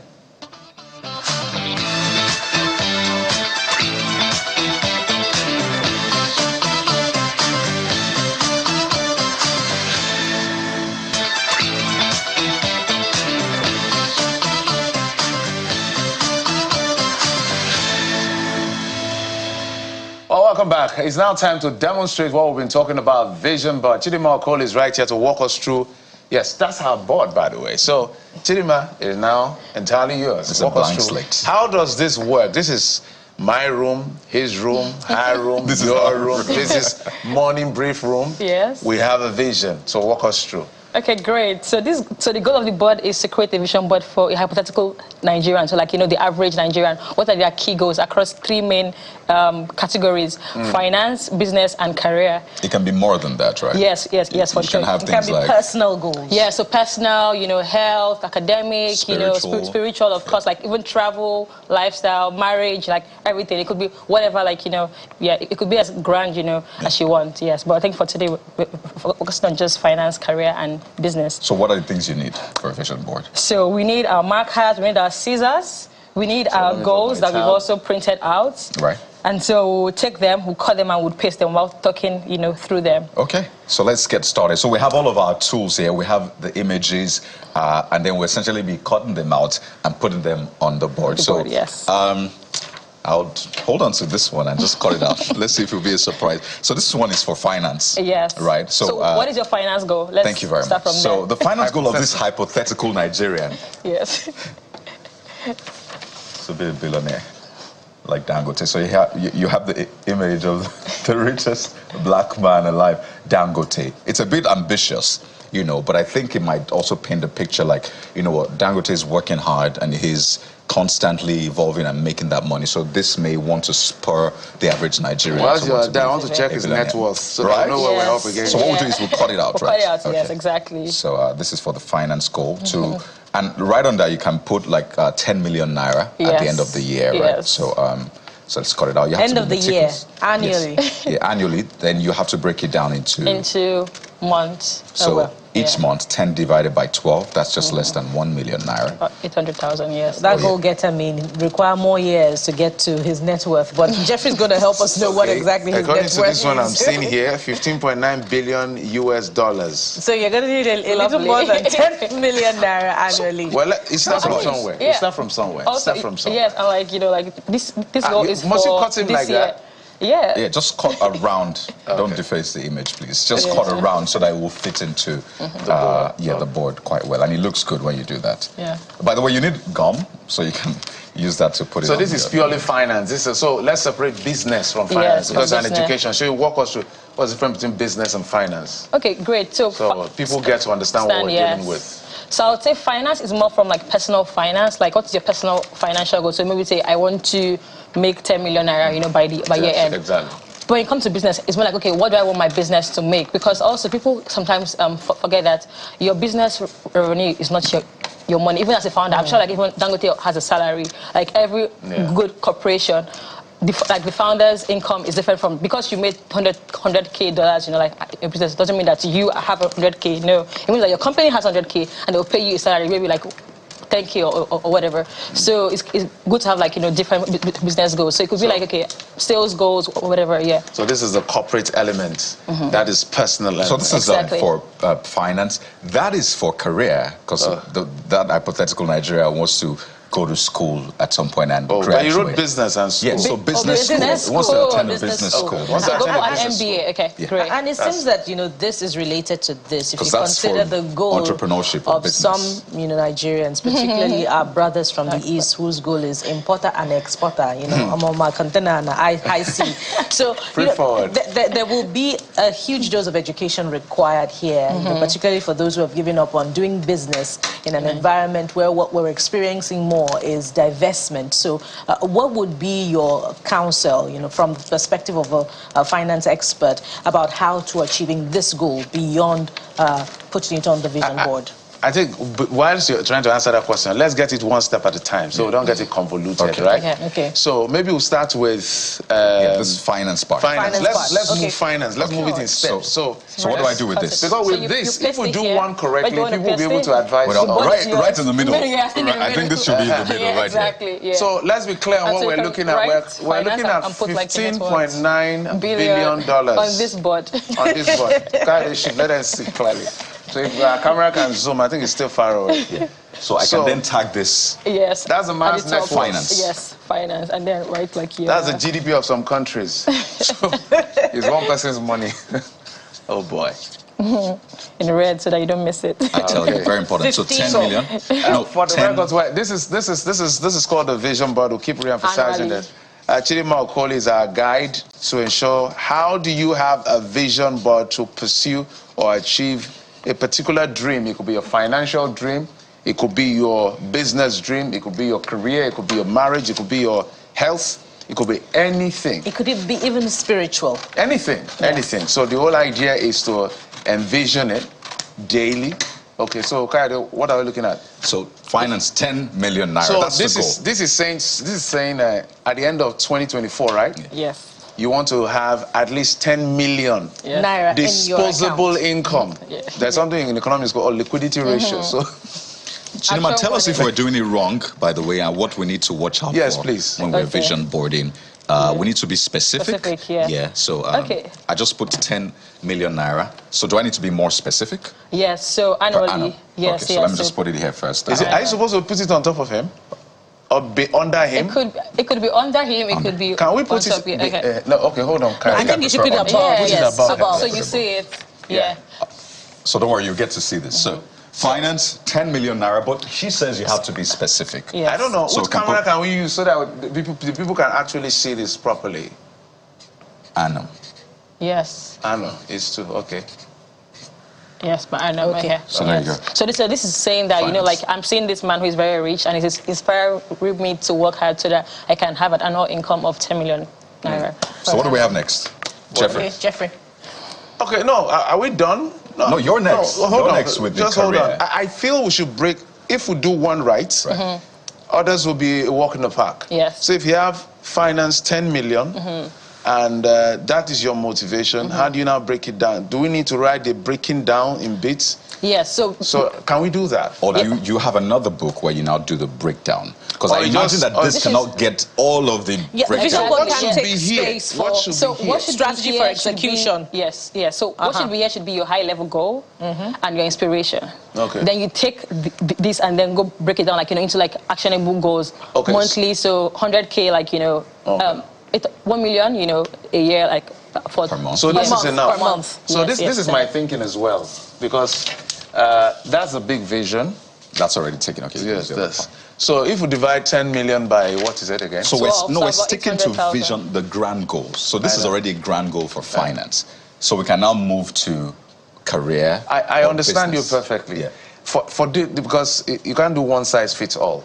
Some people, if you put this in their faces, it becomes extremely big. Valid. It's great, you understand? But when you break it down in months, so for instance, if we break this down in months, it's less than $1 million a month. Yeah. So you can do a business and say in 1 month it makes it 10 million. That means the whole year is gone already. So if you break it down to say this is going to be like 700 and something thousand, the man at the end of every month is not just looking at this. He looks at, let me look at my account. It's not up to 700. It reinforces. That's what I mean. So the question will be, can you have the breakdown on the board? Not necessarily all the breakdown. Just for this, can we just do 1 month? Okay, so let's have like 2 bullet points. Yes. 800,000 naira a month, and then under it get a high-paying job or like get like a skill that's in demand. Fantastic. Just to show So you can write that, Jeffrey. Yes. So I can write 800,000 a month, Abby? Yes. Let's just say. Because you have other goals, will the board be able to accommodate, all of the other approaches to getting to that destination? That's the concern. So perhaps that's why Kari was saying that you could have, a book perhaps where you put all of the other sub-strategies that will help you get to the destination. Yes. So ideally, like if you're doing a board like that has like all your goals, of course there wouldn't be space for the breakdown. But because we're doing just 3 and it's a big enough board, we have space. So if you put business and career here, you have space to put this extra on there. But typically, it shouldn't be there. You have like a different book where you go now break down, you go and talk about how to actually achieve them. Okay. Yeah. So if we're making progress on finance now, let's look at you can do your own now. Business. Wait, let's see. Or should we go to export now? So the goal of this hypothetical Nigerian for business is that this Nigerian needs to scale up his or business to begin to export. It's a small business. Let's imagine a shoemaking business or food business. But the goal is to scale up to begin to export. By the way, just to be clear, this is N. Finance, yes. Finance. Okay, so let's go to export now. Yes, we're looking at that Nigerian that wants to, according to God, scale up, become the big-time entrepreneur with many factories, exporting and importing. So what's the strategy to get into that destination when you consider the very challenging business environment and they must reach this goal? Yes, that's a very good question. So I think just for one thing, if you look at most Nigerians today, everyone has a side hustle, right? I think it's because people are very business savvy and are thinking about like, how can I make extra money? But then converting your side hustle like to an actual growing business, like I think that's where the hardest part is. And so I would say how to go there is to think about, okay, like, am I providing like a product that meets market demand? Everyone said that in Nigeria we have about 200 million people, in quotes, and so it's like, how do I find a product that is so much in demand that even like everyone needs it? Because the more people are buying from you, like the more money you can make. And if you want to take that like a step forward. A step further is like saying, okay, what, can I even export this? So can I do a service that actually has demand both here, locally, but also globally? We now have like, a wave of people living the country as well. Like if you think of hair, for instance, many people like, in Canada, in the UK, they don't know where to like to make braids or like, where to buy hair. And I know some people that actually export braids to the UK and they make from Nigeria. Yes, a ton of money. Like you're making income in pounds, your cost is in naira, like so like you're making like so much money. So I'll say just thinking about, okay, how can I be creative? What is the problem that affects people everywhere, and how can I actually solve that that problem? Yeah. Fantastic. So obviously you need to spend some money to do your vision board. They say that nothing happens for free. To get the little tools, but they're quite simple. You might not need a marker. So, you can just print out those. So where do I put this now? Here. On the side. Okay. I'll put this here. Yeah. So there you have it for that young Nigerian So who that's wants for their business, products right? to rival those foreign products in our supermarkets and stalls. Go for your dream. Yeah. So you put a heading? Yeah. So you can say business, and then down you can say grow my side hustle into a large business. A global brand. Yeah, global brand. Exactly, yes. So I was going to also ask you, so all of this is beautiful, right? But what is the success rate of vision boards? Because a lot of it's like a fad now. But let's talk about That's a data. very good question. How successful have you seen? I don't know how many years you've practiced vision boarding and manifesting. What is the success rate? Does it really work? Yes. So personally, I've been doing it for about 4 years now. What? Yes. And then like through Finite Africa, I've been doing it for 2 years. So last year I had about 20 people come together and like do the vision board. And then we have actually quarterly reviews and check-in because so you need to review it every Exactly. Like so like at the end of Q1 in March, we come and say, okay, everybody come together. This was the goal that you set for the year. Where are you now with that goal? Are you achieving it? And if you're not, why is that, right? And because like it's a group of people that are also like-minded, we can also say, okay, I know someone who can help you achieve this, or like I can connect you to someone else. Yeah. So having that is super helpful, and we do that every single quarter. And like because of that, people are able to fine-tune and pivot if things are not working. And I would say without giving it out away just any personal information, I would say about 80% of people in the group last year met all their goals, and they came this year again, and even had more people. 80% success rate. Yes, for sure. Guys, 80% success rate with vision board, at least from her own experience. So, well, some will say this is maybe just something in the air. It's just happening because you're doing, but it actually really works. Yes. And do you compare it with people that didn't vision board?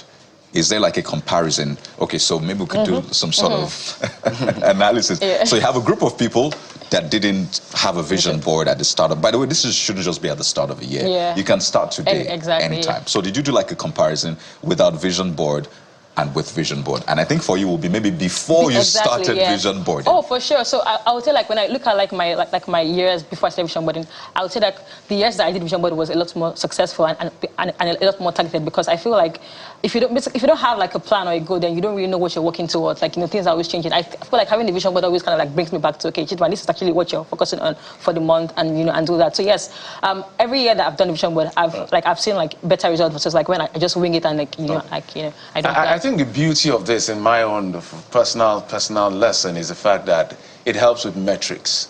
Yes. You can measure success. You can measure how far you've come in anything. So, for instance, if I'm writing a vision board, I wouldn't just write that I want to grow it into a global brand.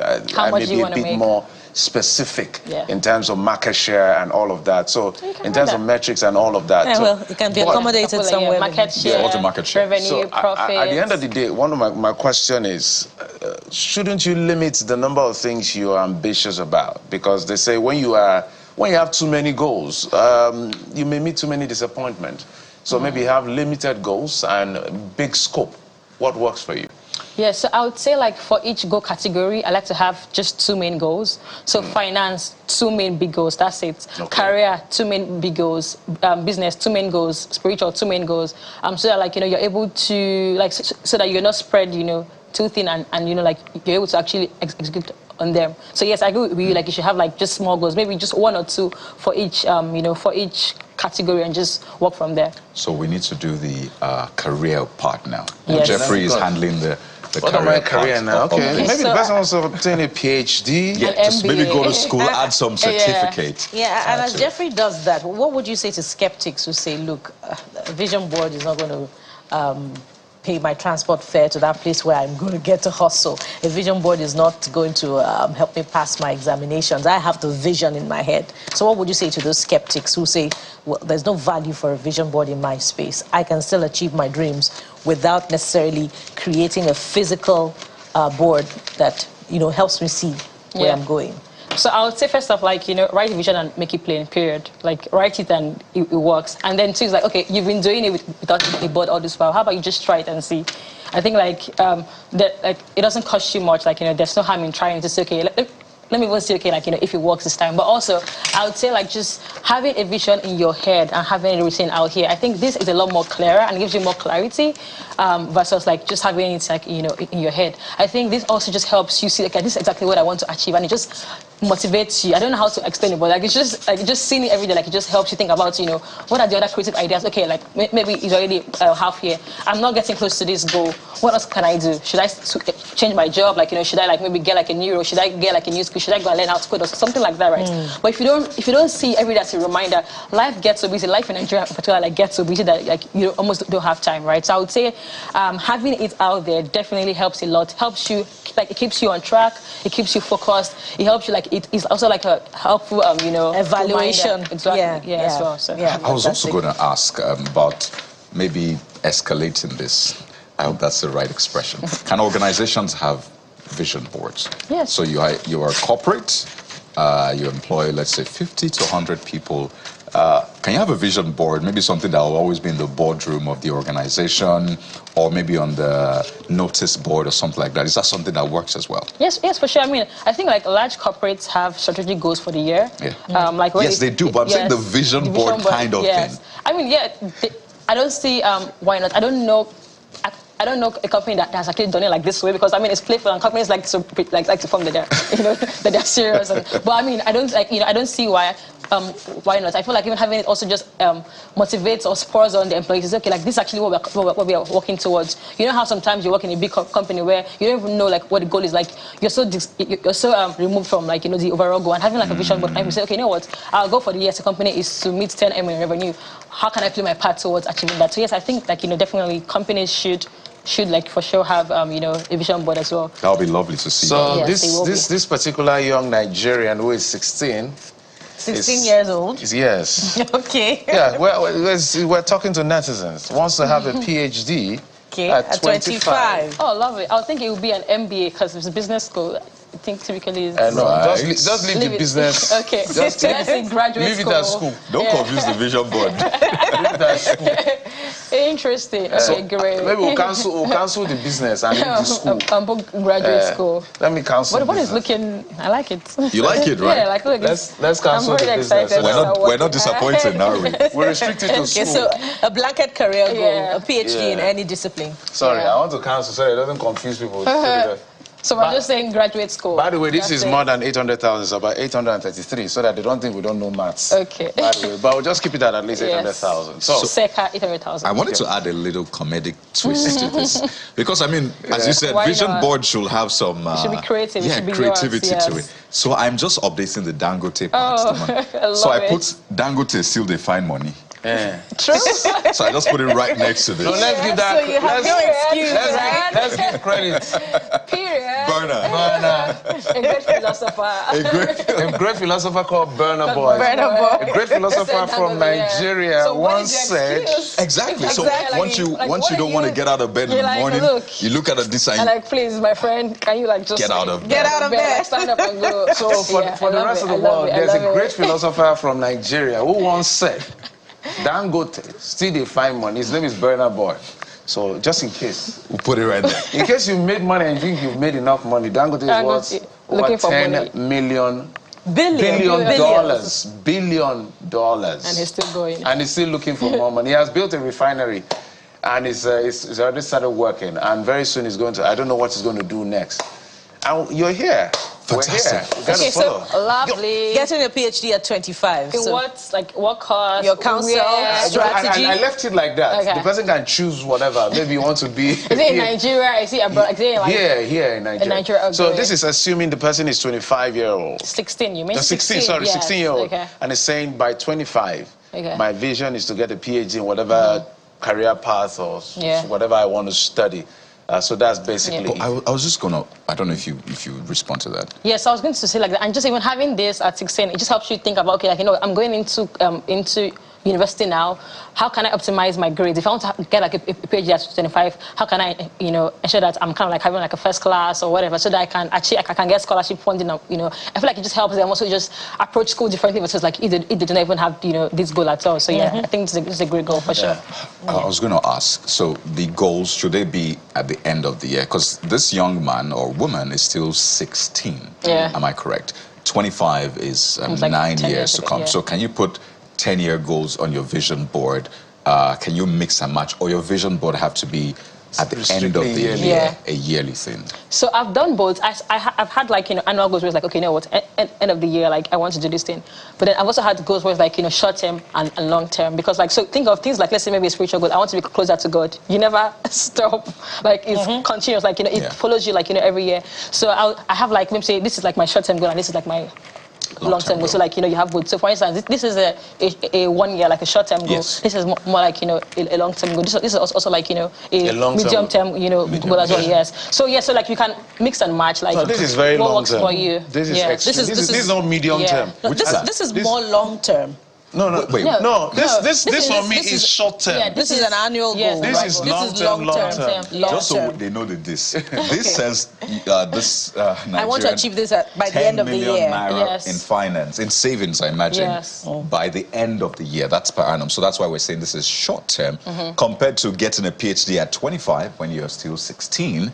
That is 9 years. That's long term, obviously. And this can take you 20 years. Well, no, I don't think. Funny enough, this can take. Well, I think social it's the image. This can take you 5 years. That is growing my side hustle into a global brand. If you work smart, I don't see why not. I think it's the image here that makes it look like it's a long-term goal, because the worth of the individual is $10 billion. Maybe that's just a trigger for the specificity here is 10 million naira. Good. Yeah. So yes. Correct. Okay, I just wanted you to talk us through, your own personal experience about how a vision board has helped you achieve your personal goals. It could be finance, it could be career. Help us with your own personal experience. Okay, great. So I would say like one key. Okay, so if I look at last year, right? So going into last year, like so I work, like in the finance sector. Like, you know, I work in private equity, and I hope my ex-boss is not saying this. But I mean, so like, you know, I've been doing like finance and investing for 5 years, right? And working mostly like, you know, in Nigeria. And I think last year I wanted to switch to remote work because why not? I wanted to like, you know, work across Africa, like just like cover more markets. And I remember like on my vision board, I wrote that like, you know, I wanted to work from anywhere, like, you know, in the world. I wanted to like work across markets. And just having that spurred me. By end of June, I quit that role.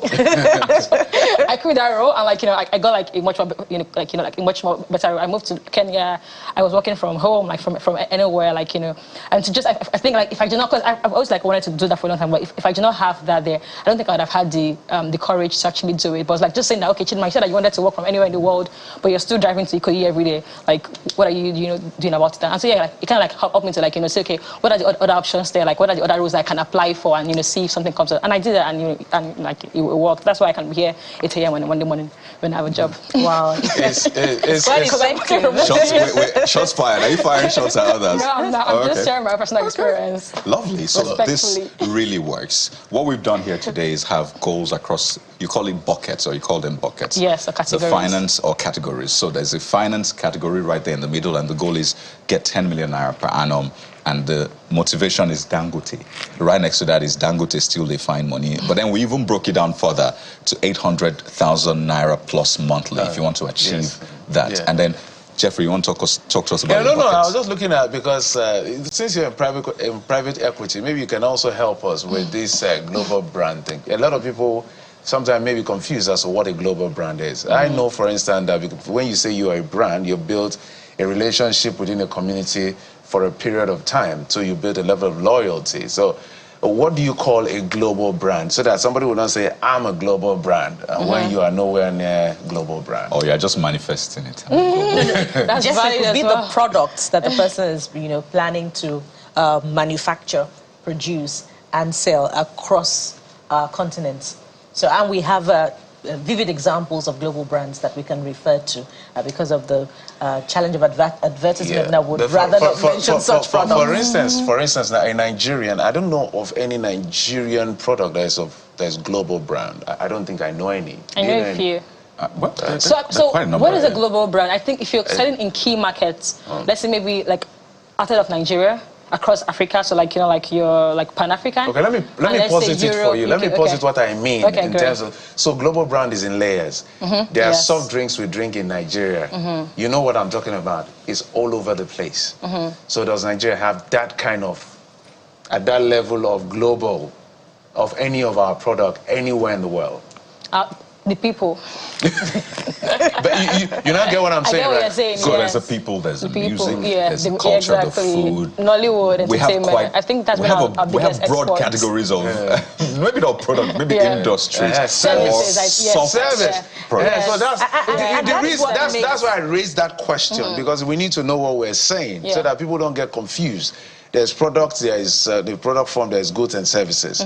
We're doing more of service. So the Burner Boys are a global brand, the Whiskey and all of these guys are Nollywood and all of that. But talking about product. Fufu. By the way, Fufu is global. Jollof rice is global for Thank you very much. I could go on and on. Well, I guess that's what makes this. I'm not saying we should challenge ourselves. Yes, no, I like that. That's a very good point. Nigerian manufacturers can be challenged, and the government can also be challenged to ensure that the environment becomes conducive enough for Nigerian manufacturers to be creative to produce global brands. That's a very important point, Bwala. Just before we go, I need you to quickly, less than a minute, at what point, because I imagine they are young people, at what point should you begin to teach financial literacy, maybe to children, and how can you meet them at their point? I love that question so much. I think like from 1 year old, from 2 year old. How, please? So there's so many TV shows for kids online.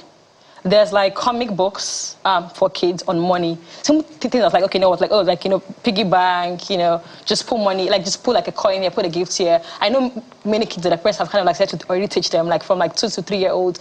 There are shows that the way, like, you know, they watch all the popular cartoon shows and stuff. They actually, yes, they are money themed shows. Buy them like, you know, a small piggy bank. Like, okay, like, you know, when you clean the house today, I'll give you 10 naira, and then you keep it, and then at the end of the year, I'll use it and buy you, like, you know, a toy or whatever. I think from small, kids should be taught that. And I definitely think that it doesn't make sense that people go through primary school, secondary school, and university with no knowledge of, personal finance. Like, I read finance in school, and I think like my 4 years in school was just about corporate finance. There was nothing about how to grow your own personal finance. And you see people that did that course and have no idea how to actually budget, their own income. So I think we should definitely have a curriculum in schools, primary school, money management 101.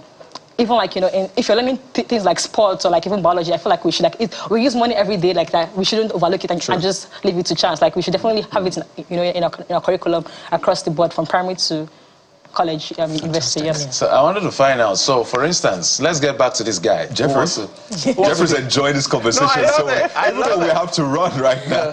I love it. So even just maybe 30 seconds if you can. Okay. Let's say this guy achieves 10 million in 1 month. What does he do next? That's great. Change the goal.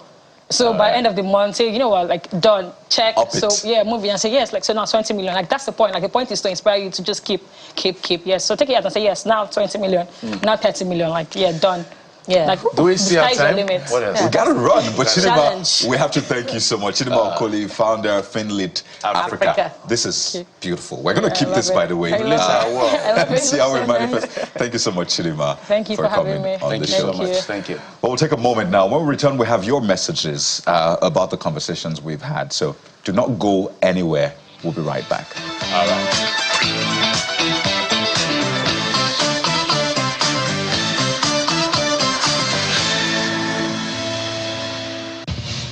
We live in an era of massive innovation, true ideas that impact every industry and society, cutting-edge technology that gives you a glimpse of the future, intuitive minds that meet the demand of a revolution of talent. The future of enterprise lies in the digital world. It's full of questions and yet solutions. Join us on Tech Trends as we bring you the finest blend of technology and the latest happenings in the tech space. Tech Trends, the tech edge you need.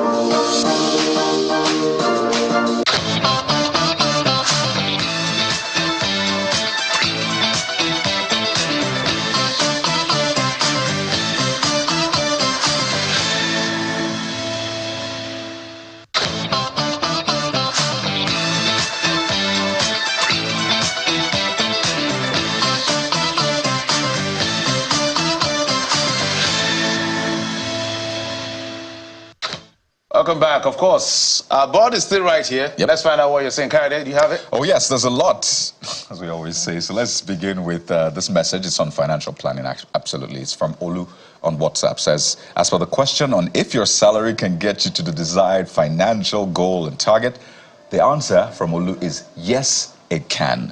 We need to ask ourselves how the salary is being utilized. And I think Chidima spoke about that. It's not about how much I earn, but how I make use of the earnings to create value to produce financial freedom. Brilliant, Olu.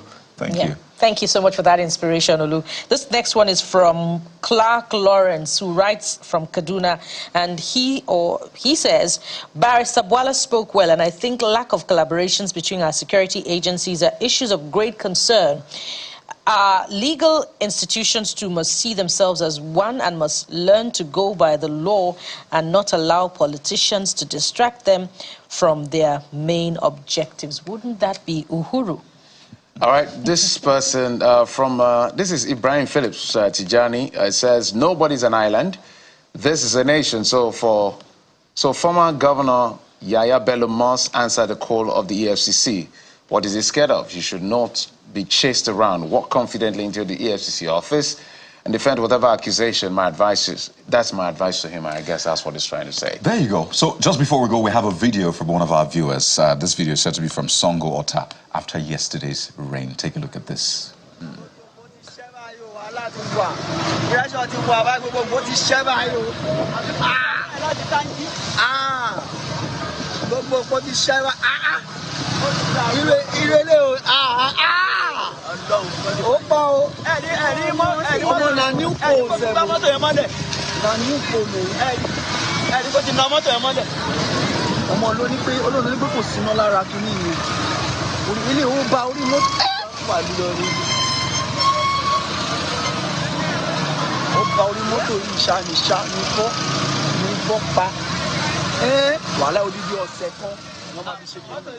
So there you go. The rain wreaked havoc. You can see the poles, electric poles, falling on that school bus.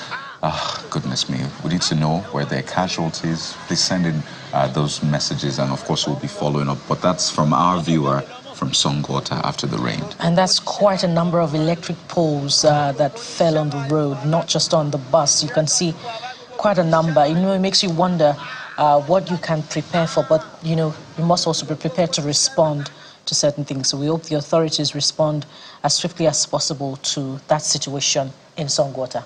This is a good time not to bring that lights, okay? That's all I want to say. Giving those poles on the ground, because, just put the power off as long as that is on the ground, because 33,000 kV is... That's huge. Nobody can survive that. Thank you for that video, but we must wrap up at this point. Thank you so much for being on the program today. Our iconic edition, Inspiring with the Vision Board. We hope that you start working on yours as soon as possible. And let's apologize. Of course, Brain Jota is going to join us in a subsequent edition of the program. Couldn't catch up with him, but of course, he's going to be right here subsequently on the morning brief. I must thank you, and we must thank you for your time and company. I'm Jeffrey Uzoma. Have a great week ahead. And I'm Kaido Kikiolu. Let's keep planning. Let's keep manifesting. See you at the top, as I say. And Bukola Africa will be back again tomorrow.